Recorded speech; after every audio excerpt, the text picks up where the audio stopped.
मकान सर्वे या जनगणना में आपने ये 5 बातें गलत बोल दी तो आपका राशन, पेंशन और सरकारी फायदे कभी भी रुक सकते हैं।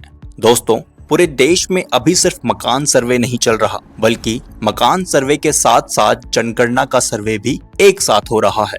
यानी सरकार आपसे दोनों तरह की जानकारी एक साथ इकट्ठे कर रही है, घर की जानकारी भी और घर में रहने वाले लोगों की जानकारी भी। और यहीं पर ज्यादातर लोग बड़ी गलती कर देते हैं, क्योंकि उन्हें लगता है कि ये सिर्फ एक छोटा सा सर्वे है। दोस्तों, एक बात साफ समझ लीजिए, ये कोई छोटा मोटा सर्वे नहीं है। ये सरकार द्वारा किया जाने वाला आधिकारिक आंकड़ा संग्रह यानी जनगणना है, जो हर 10 साल में एक बार होता है। इसी के आधार पर आगे सरकारी योजनाएं बनती हैं, गरीबों की सहायता तय होती है, बुजुर्गों की पेंशन, बेघरों को घर और मध्यम वर्ग को मिलने वाली सब्सिडी जैसी चीजें तय होती हैं। और कई बार इसी डेटा के आधार पर जांच भी होती है। इसलिए यहाँ आप जो भी जानकारी देते हैं वो बहुत मायने रखती है। देखिए दोस्तों, हम जानते हैं कि आप वीडियो तो पूरी देखते हैं, लेकिन सब्सक्राइब करना भूल जाते हैं। सब्सक्राइब करना बिल्कुल फ्री है मेरे दोस्त। इसलिए अगर आप चाहते हैं कि ऐसी जरूरी अपडेट्स सबसे पहले आपको मिलती रहे, तो अभी चैनल को सब्सक्राइब कर लीजिए, क्योंकि यहाँ आपको मिलती है हर नई सरकारी योजनाओं का अपडेट सबसे आसान भाषा में। और कमेंट करके बताइएगा कि आप किस शहर से वीडियो देख रहे हैं, ताकि हमें भी पता चले कि हमारी वीडियो भारत के किस कोने तक पहुंच रही है।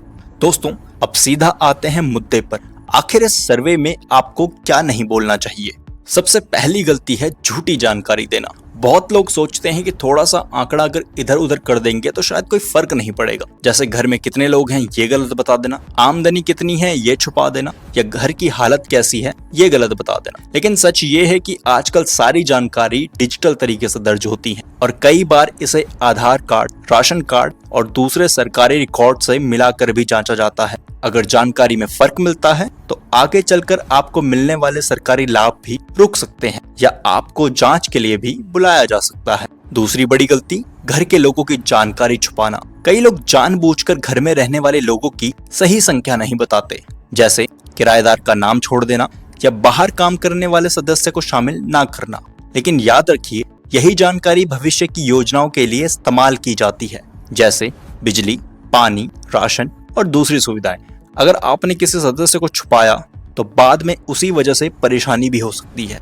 तीसरी गलती, जायदाद या संपत्ति गलत बताना। कुछ लोग सोचते हैं कि संपत्ति कम बताने से फायदा होगा, लेकिन असल में ये उल्टा भी पड़ सकता है, क्योंकि ये जानकारी सरकार की नीतियां बनाने में काम आती हैं, और कई बार इसे दूसरे रिकॉर्ड से मिलाया भी जाता है। गलत जानकारी देने से आप शक के दायरे में आ सकते हैं। चौथी गलती, गणना कर्मी से बहस या गलत व्यवहार करना।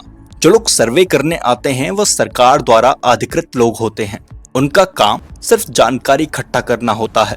कई लोग गुस्से में आकर बात करने से मना कर देते हैं या उन्हें गलत जानकारी देते हैं, लेकिन ऐसा करना सही नहीं है, क्योंकि ये एक जरूरी प्रक्रिया है और इसमें हमारा सहयोग करना बहुत जरूरी होता है।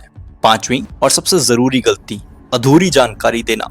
कई लोग जल्दी जल्दी में आधे अधूरे जवाब देते हैं, जैसे काम के बारे में साफ साफ ना बताना, अपनी पढ़ाई या एजुकेशन के बारे में न बताना, या जानकारी को अधूरा छोड़ देना। लेकिन यही अधूरी जानकारी बाद में समस्या बनती है, क्योंकि आपका पूरा विवरण सही तरीके से दर्ज नहीं हो पाता। अब सवाल आता है कि आखिर करना क्या है? बहुत आसान है। इस पूरे सर्वे में वही जानकारी दें जो पूरी तरह सही और सटीक हो। अगर कोई बात समझ में ना आए तो सर्वे करने वालों से जरूर पूछें, लेकिन अंदाजा या छुपाकर जवाब बिल्कुल न दें।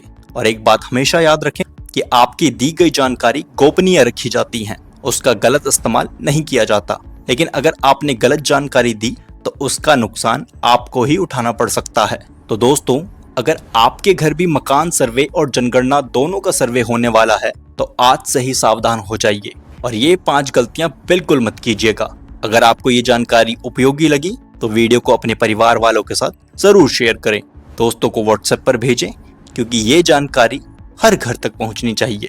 मिलते हैं अगली जानकारी के साथ। धन्यवाद।